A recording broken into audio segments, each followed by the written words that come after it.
दोस्तों, मेरा नाम विनय है। मैं कानपुर उत्तर प्रदेश का रहने वाला हूँ। दोस्तों, ये जो छोटी सी भूतिया कहानी मैं आपको सुनाने जा रहा हूँ, वो मेरी आंखों देखी सच्चाई है, जिसकी सिर्फ याद ही आज भी मेरे दिल में खौफ पैदा करने के लिए काफी है। दोस्तों, जब वो घटना मुझे याद आती है तो मैं आज भी कई घंटों तक डरा सहमा रहता हूँ। तो चलिए दोस्तों, इस डरावने एहसास को महसूस करने के लिए कानों में हेडफोन लगाकर, लाइट्स को ऑफ करके और मोबाइल को साइड में रख के आंखों को बंद कर लीजिए और महसूस कीजिए इस डरावने एहसास को।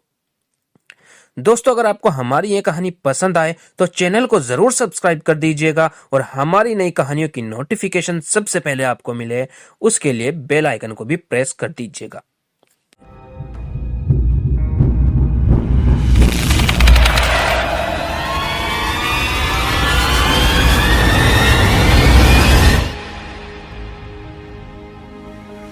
दोस्तों, मेरे 12वीं के एग्जाम सिर पर थे और अचानक पिताजी के गुजर जाने के बाद घर के हालात बिगड़ गए थे। आगे की पढ़ाई पूरी करने के लिए और घर चलाने के लिए मुझे देर रात तक ऑटो चलाना पड़ता था। उस रात को सभी ऑटो वाले घर चले गए थे। सिर्फ मैं अकेला ही भयानक सन्नाटे में ऑटो स्टैंड पर अगली सवारी आने का इंतजार कर रहा था। दूसरे दिन दोपहर से एग्जाम शुरू होने वाले थे, इसलिए मेरे लिए समय भी पैसे की तरह ही कीमती था। इसलिए मैं ऑटो में आगे की सीट पर बैठकर नोट्स पढ़ रहा था। तभी मुझे एक नशीली खुशबू ने अपनी तरफ आकर्षित कर लिया। वो खुशबू कहां से आ रही है, ये जानने के लिए मैं ऑटो से बाहर निकलने ही वाला था कि तभी मुझे पीछे से एक मीठी सी आवाज आई, यशोदा नगर चलिए प्लीज। अचानक से आने वाली इस आवाज से मैं चौंक गया। मैंने पीछे मुड़ के देखा तो ऑटो में एक बहुत ही खूबसूरत सी सजी धजी लड़की बैठी थी। मैंने उससे पूछा, आप अंदर आकर कब बैठी? तो उसने मेरी बात का कोई जवाब नहीं दिया। वो बस अपने पैरों की तरफ देखे जा रही थी। मैंने भी आगे कुछ पूछा नहीं और तुरंत ऑटो स्टार्ट करके यशोदा नगर की तरफ चल पड़ा। लेकिन मैंने एक बात पर गौर किया था, जब से वो लड़की रिक्शा में बैठी थी तब से मुझे बहुत तेज ठंड लगने लगी थी।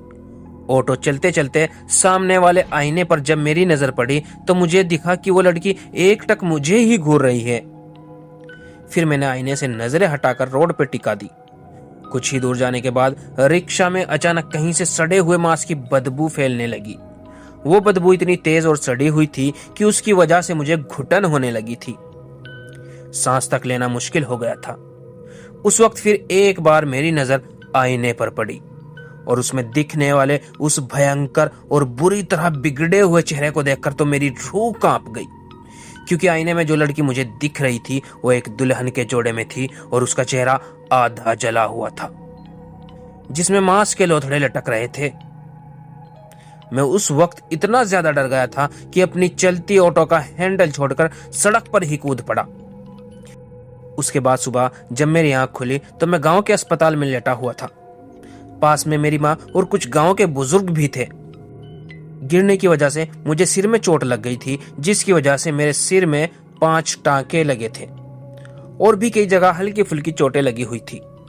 सिर पर गहरी चोट लगने से शायद मैं बेहोश हो गया था और जब मैंने मेरे रिक्शा के बारे में पूछा तो सभी ने उल्टा मुझसे ही सवाल किया कि तुम हमें गांव के बाहर सड़क पर पड़े मिले थे, तो तुम्हारा ऑटो इतने दूर उस पुराने कब्रिस्तान में कैसे गया?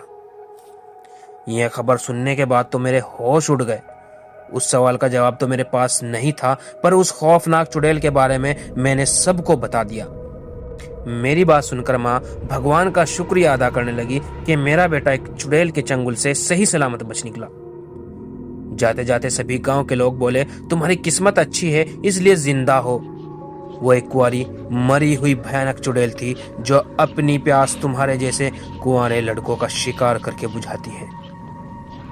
दोस्तों, अगर आपको यह कहानी पसंद आई है तो वीडियो को लाइक कीजिए और चैनल को सब्सक्राइब कीजिए और आने वाली ऐसी ही खौफनाक डरावनी कहानियों की नोटिफिकेशन सबसे पहले आपको मिले, उसके लिए बेल आइकन को दबा दीजिए।